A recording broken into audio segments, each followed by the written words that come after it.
El Namibia de Adolf Hitler fue el origen de la ideología más destructiva del mundo, nacida realmente en las arenas del desierto del suroeste de África. Abril de 1904. Las montañas Omatako. Mientras el sol abrasaba el horizonte dentado de la África del sudoeste alemán, los hombres de la Schutztruppe, la fuerza de protección colonial, apretaban el paso y empuñaban sus rifles Mauser modelo 1898. No estaban luchando contra una potencia europea. Estaban inmersos en una campaña de aniquilación total contra los pueblos Herero y Nama. Mientras un joven Adolf Hitler todavía era un estudiante fracasado en Linz, la maquinaria de lo que se convertiría en el Tercer Reich ya se estaba ensamblando a 6.000 kilómetros de distancia, en la selva y el desierto africanos. Esta no es la historia de un solo hombre, sino de un plano maestro. Las fechas, los lugares y las unidades implicadas en el genocidio de Namibia entre 1904 y 1908 proporcionan un precursor escalofriantemente preciso del Holocausto. El año era 1884. El reparto de África había alcanzado su punto álgido, y el canciller Otto von Bismarck, aunque inicialmente escéptico ante las aventuras coloniales, declaró el sudoeste de África, la actual Namibia, protectorado alemán. Para el Imperio alemán, esto era más que una colonia, era una Nueva Alemania. Imaginaban una tierra donde los granjeros alemanes pudieran asentarse, expandiendo las fronteras de la patria. Lo llamaron Lebensraum, espacio vital.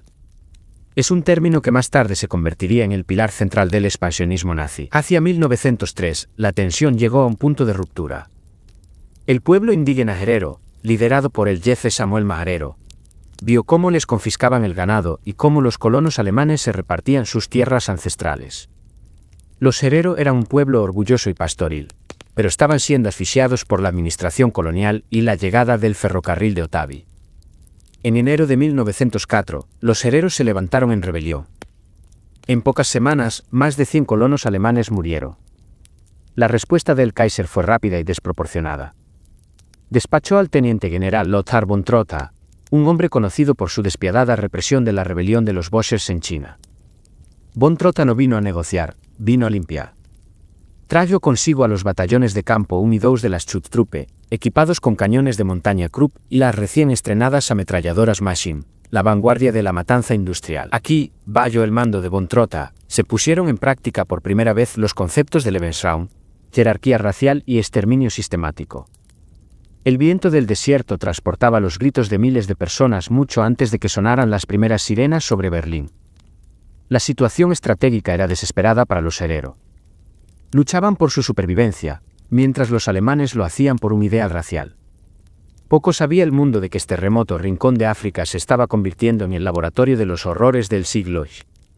En mayo de 1904, von Trotha había establecido su cuartel general. Veía el conflicto no como una guerra contra un enemigo, sino como una lucha biológica. Para él, la raza inferior debía ser eliminada para dejar paso al colono ario superior. La terminología militar de la época empezó a reflejar una lógica nueva y más oscura.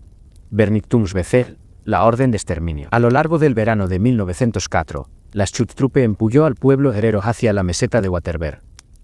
La logística fue agotadora. Los soldados alemanes lucharon contra el calor sofocante del día y las gélidas temperaturas de la noche africana. El agua era más preciosa que la munición.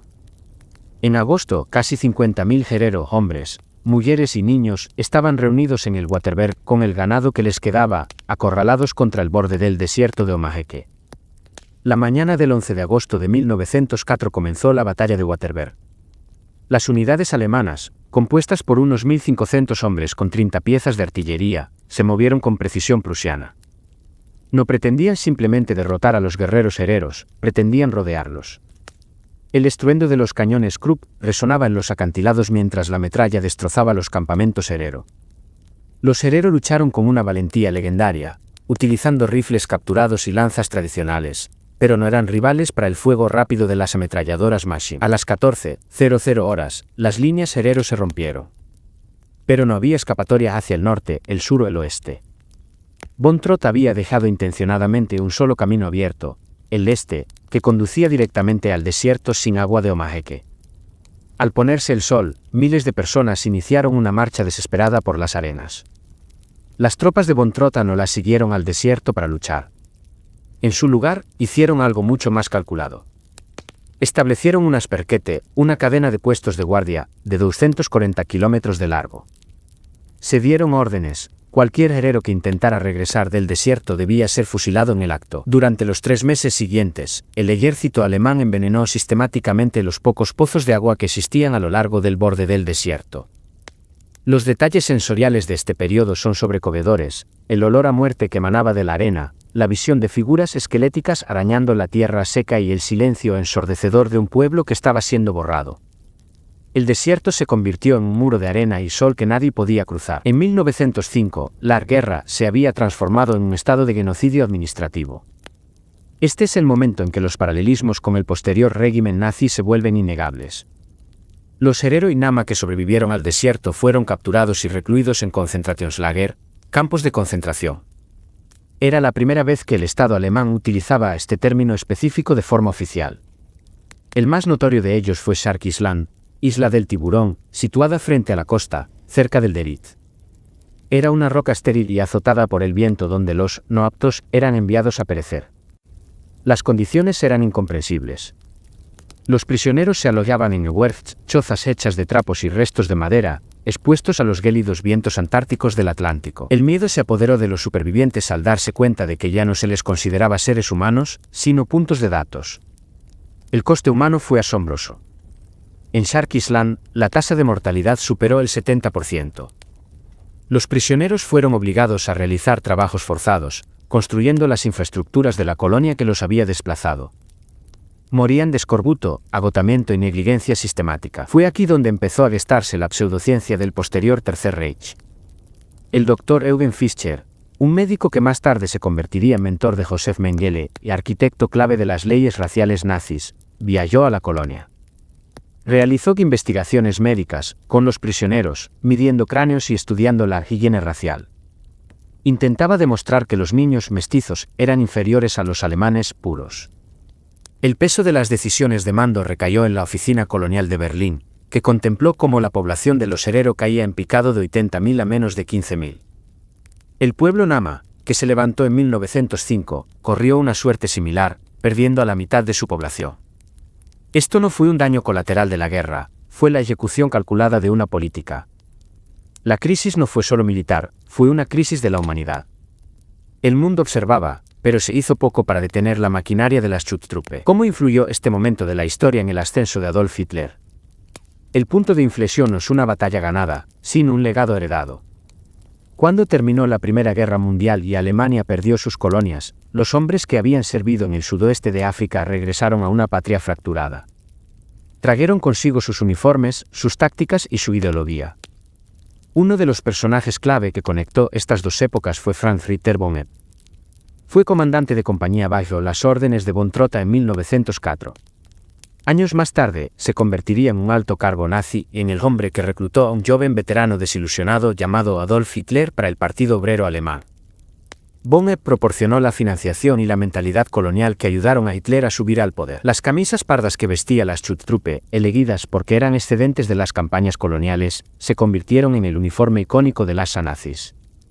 El término Untermensch, subhumano, se había refinado bajo el calor africano.